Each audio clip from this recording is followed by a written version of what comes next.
I wanted to show how the dollhouse came out that I made for the spool knitted dolls. And my ironing board is in the way, and there's a chalkboard there.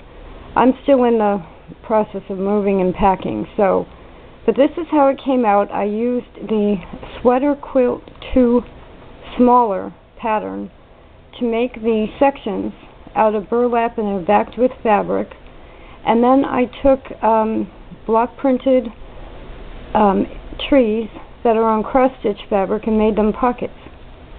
And so now each of the spool dolls has a pocket. And I have one space there that's actually going to be a door. So this is a wonderful, simple project that can give any child 10 spool dolls. Now, when I take it down from there, and really, I'm in the middle of moving, which is why it looks like this. I have just 2 safety pins and push pins holding it up there. But when I take it down from there, it actually folds in half, and then I can roll it up, and it becomes a travel dollhouse.